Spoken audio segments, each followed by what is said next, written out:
first place, and that is their attraction to idols. They were attracted to Baal and Asherah, Baal's girlfriend, the idols that had now consumed the culture, even those who named the name of God. We've defined an idol already, but just so that we review, an idol is an unauthorized noun, person, place, or thing that you look to get a need met. It's an unauthorized person, place, or thing, an unauthorized noun that you look to for that thing to be the source of a need being met. Something God has not approved, but you're looking to it to be the source of your provision. That's an idol. Granted, we over here don't worship trees by and large, or the moon or the stars. Well, I can't really say that because folks are still checking their horoscopes as an unauthorized source.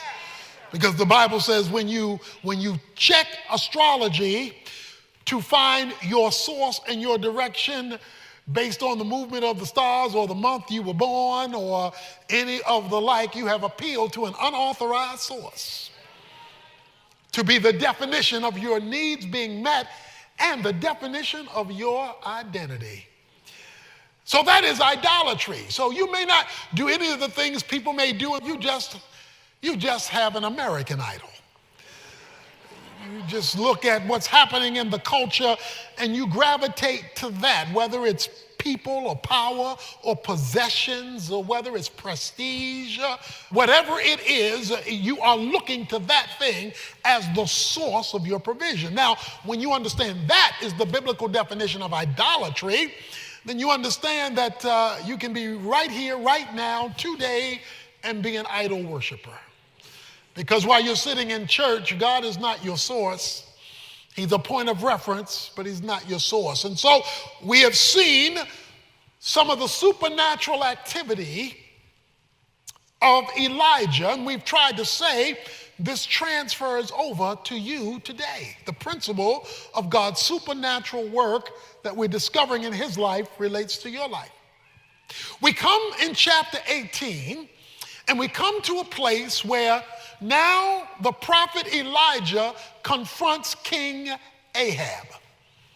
He confronts King Ahab, and he confronts him in chapter 18, verse 17. And when Ahab saw Elijah, Ahab said to him, "Is this you, you troubler of Israel?" In other words, you getting on my nerves, Ahab says.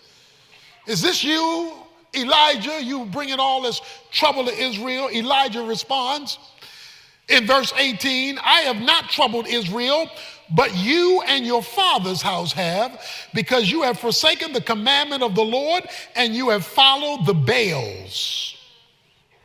You follow the idols. Elijah is not concerned about being politically correct. So he refuses to be politically correct. He says, "Ahab, you have brought this about because of your pursuit of idolatry. You've caused the heavens to shut up. It's no longer raining.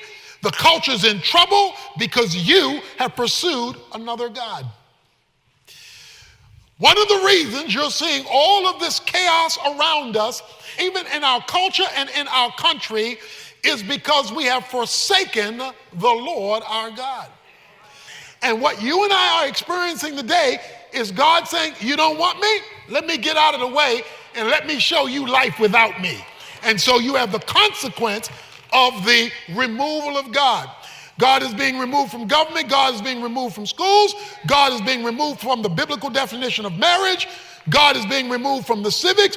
God can't even open up a prayer at a football game.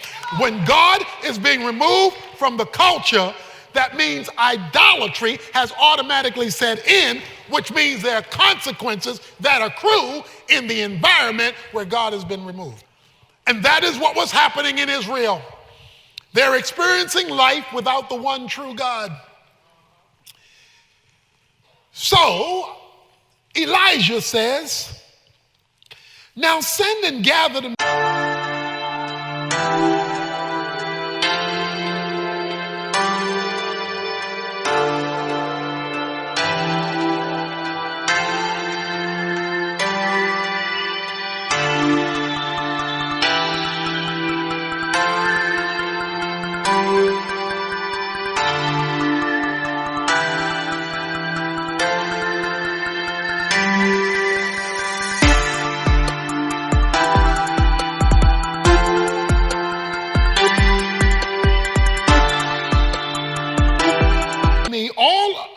Israel at Mount Carmel.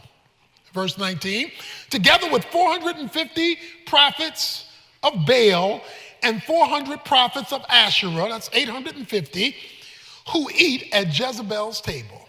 He says, okay, let's have a fight at the OK Corral. Okay? You bring your people and your God, and I'll be there at high noon. Okay?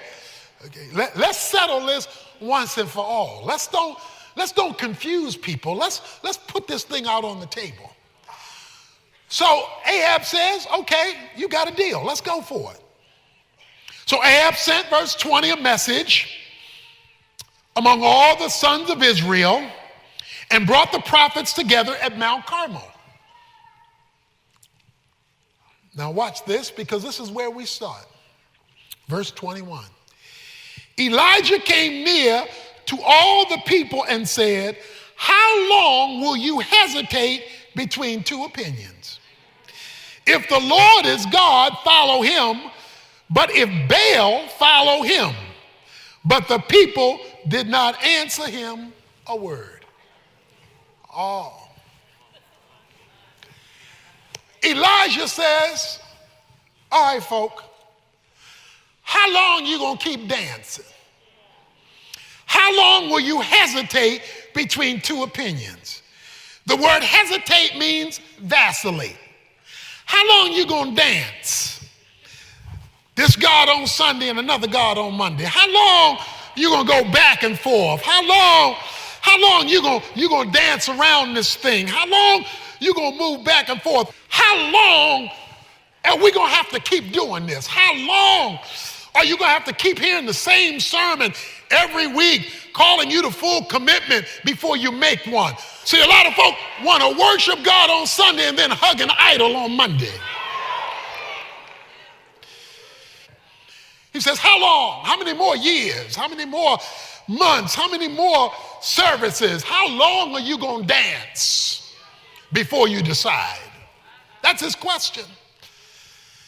It says the people were silent. Why were they silent? Simple. They weren't ready to commit. They weren't ready to commit. They weren't ready to, you too serious. Yeah, you being too serious about this Christian thing. Just let me get a little church, give me a little music, preach me a little sermon, and then leave me alone. It says the people were silent. They were not ready to commit. But watch it. They were always ready for a miracle. They were always looking for a blessing. They were always looking for God to do something while they were silent. So let me state my position as coming from this passage. If you're not ready to commit and to stop dancing, stop looking for a miracle and searching for a blessing. They said nothing because they weren't ready to make a full commitment. And yet he's calling on them just to do that. So now, Elijah says, I alone, verse 22, am left the prophet of the Lord, but Baal's prophets are 450 men. Elijah says, I'm outnumbered, 450 to 1. Since this is not to see how the numbers fare in my favor, I'm ready to take my stand. God is looking for some folk who, even though outnumbered, are willing to take their stand. Who, even though the other side has more than you, even though it looks like you're outnumbered among your friends, among your coworkers, or what have you, he said, this is how the numbers shape up. But in spite of that, we're going to put the true God to the test.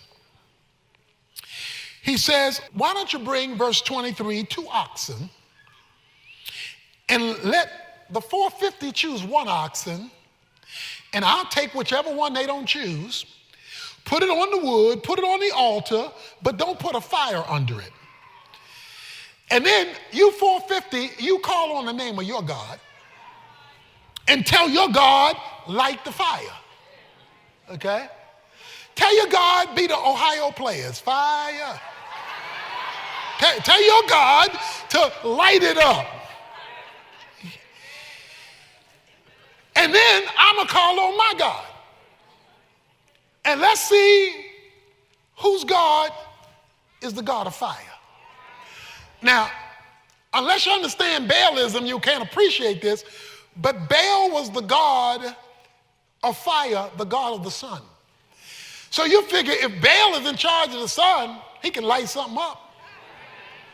So he's challenging him at the very core of the greatness of their God. Says, let's see what your God can do. So they agree. He is so confident in his commitment to God that he will challenge the majority. Oh, do we need some committed Christians today who are so committed and so confident in their God, they don't mind being outnumbered. Because they understand that once God, the true God, is in the equation, the numbers shift. So he says, come on, let's don't talk. Let's do this thing. Let's do this thing. And so here's what they do. The 450 agree. And so they chose the ox, and verse 26, they took the ox and prepared it in the name of Baal. And from morning to evening, they were saying, "Oh, Baal, answer us." But there was no voice. No one answered. And they leaped about the altar which they made.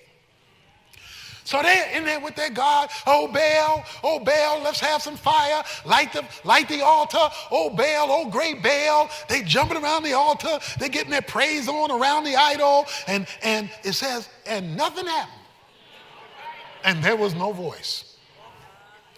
Now this is where we get to a little humorous part in the Bible. It gets a little humorous here in verse 27. Because it says, at about noon, that Elijah mocked them. Okay, now it's 450 of them. And it's one of you. This ain't the time to be making fun of folk. But Elijah just standing there, and he mocks them. And look at how he mocks them. He says, why don't you call out louder? Call out verse 27 with a loud voice. Y'all ain't screaming loud enough. He can't hear you. He says, but he is a God. Maybe he's occupied. Okay? He's got another meeting going on and he can't get to y'all right now. So maybe that's why nothing happening. Or maybe he's gone aside. Now, gone aside means maybe in the bathroom. Gone aside means he's doing number 2. That's what gone aside means. Or maybe he hadn't gone aside. Maybe he's on a journey. He's on a trip. You know, he's taking a vacation. Or perhaps he's snoring. He says maybe he's asleep and you need to wake him up. So why don't you sing a little louder, praise a little louder, pray a little louder, and wake up your God. Well, all he did was tick them off, because in verse 28 it says, they cried out with a loud voice, and they cut themselves according to the custom with swords and lances until the blood gushed out of them. When midday was past, verse 29, they raved until the evening sacrifice. There was no voice, no one answered, no one paid attention. Then Elijah said to all the people, come close. Come close. So all the people came near to him, and he repaired the altar of the Lord, which had been torn down. Okay, let me stop there. It says he repaired the altar which had been torn down. That means they had religion without commitment, because the altar hadn't been used. Now, what would they do on the altar? Sacrifices. Why would they make sacrifices? To deal with sin. So what they were doing was having religion without dealing with sin. They did not want to deal with the spiritual realities in their lives, because Baal let them go where they wanted to go, do what they wanted to do, act what they wanted to act. Baal did not put any boundaries or restrictions on them. And that's not the God they wanted all week. That's good enough for Sunday. Now give me my 6 days. But they wanted that God to be the God of the supernatural. So the altar was left unattended. The spiritual issues were not addressed, but yet they had enough religion to claim God. You ought to be tired of religion by now. Religion can't change you, religion can't help you, and religion certainly won't bring heaven down to earth. What you need, and I need, and we need is a relationship, but you can only have a relationship on God's terms, and you can't have a relationship on God's terms if you got another God waiting for you tomorrow. That is another source of your identity and your reality. And so Elijah took 12 stones, according to the number of the tribes of the sons of Jacob, to whom the word of the Lord had come, saying, Israel shall be your name. So the prophet comes along, and here's what happens. He took the 12 stones, verse 32. So with the stones, he built an altar in the name of the Lord. He got the spiritual priority back in order. And unless we do that as a church, unless that's the main thing, every other thing is a waste of time. He got the altar back, the spiritual part back, the confession of sin and the pursuit of righteousness back. The altar represented all that. And then he made a trench around the altar large enough to hold 2 measures of seed. So he digs this hole around the altar. Now watch what he does here. He arranges the wood, verse 33, cuts the ox into pieces, lays it on the wood, and he said, fill 4 pitchers with water and pour it on the burnt offering. Now wait a minute. If you're trying to light up something, you don't pour water on it. You're not trying to pour water on it. You want to keep it dry so that it lights quickly. But he pours water on it. Oh, but that's not all he does. Because according to verse 24, he says, do it a second time. So they pour water on it. They wet the wood, wet the ox, wet everything. He says, pour 4 more pitchers on it. So, okay, he does it again. Oh, but is he finished? No, do it a 3rd time. And they did it a 3rd time. So he prays. And he prays at the evening sacrifice, O Lord, verse 36, the God of Abraham, Isaac, and Jacob, the covenant-keeping God, today let it be known that you are God in Israel. I am your servant, and notice this, I have done all the things at your word. Let it be known what you will do when people are committed to you and your word. In other words, I'm not like y'all, I ain't dancing. I'm not like y'all, I'm not going back and forth. I am totally committed to his word. That's how you know if you're dancing or not. He says, let it be known that I'm for real because I obey your word. In other words, God, your word has the final say-so over my decisions. Until you get to that place, you're not fully committed. If you're not fully committed, you have limited or lost access to the miraculous.